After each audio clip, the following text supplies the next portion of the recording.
That's right, Tom. A short but very dignified ceremony attended, amongst others, by France's Interior Minister, Gérald Darmanin, the man whose task it is to lead the country's struggle against terrorism. The mayor of Rambouillet, accompanied by members of the victim's family, leading tributes here, describing somebody who she said had devoted her life to public service and describing this attack as an attack on the values of the French Republic. Many hundreds of people also turned out to pay their respects today, some of them signing a book of condolences. Rambouillet is an otherwise pretty quiet place, 26,000 or so inhabitants, about a 45-minute drive southwest of Paris, a quiet country town, and people in that crowd are telling us of the level of shock and fear that it has struck into the community.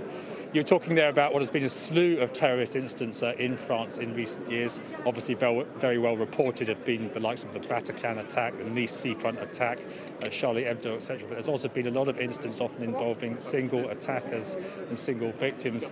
On many occasions, the targets have been members of the security forces, members of the police, and as such, as the latest victim was remembered here in Rambouillet today, gendarmeries and police stations around France today also paying their respects. Chris, just bring us up to speed on the investigation surrounding that killing on Friday of Stéphanie Monfermier. What details are emerging?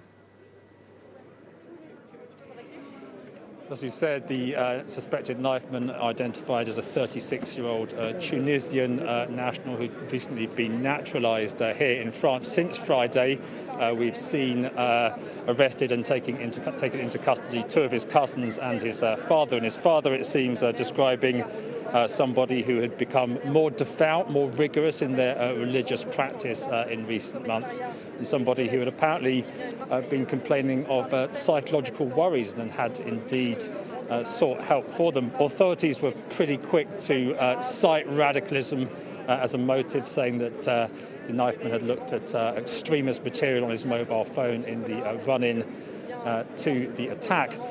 As we've been saying, a recurring problem, alas, here in France in recent years. How to deal with it politically, how to respond to it is obviously a big issue for the government.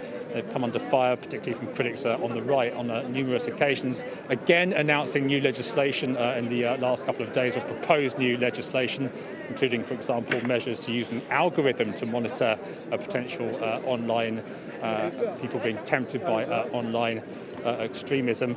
The French government has cracked down on radical mosques, radical preachers, radical associations and organisations in recent years, but we don't know exactly what happened with this investigation. But going after the idea of the lone wolf, the radicalised individual, is obviously a very difficult challenge as far as they're concerned.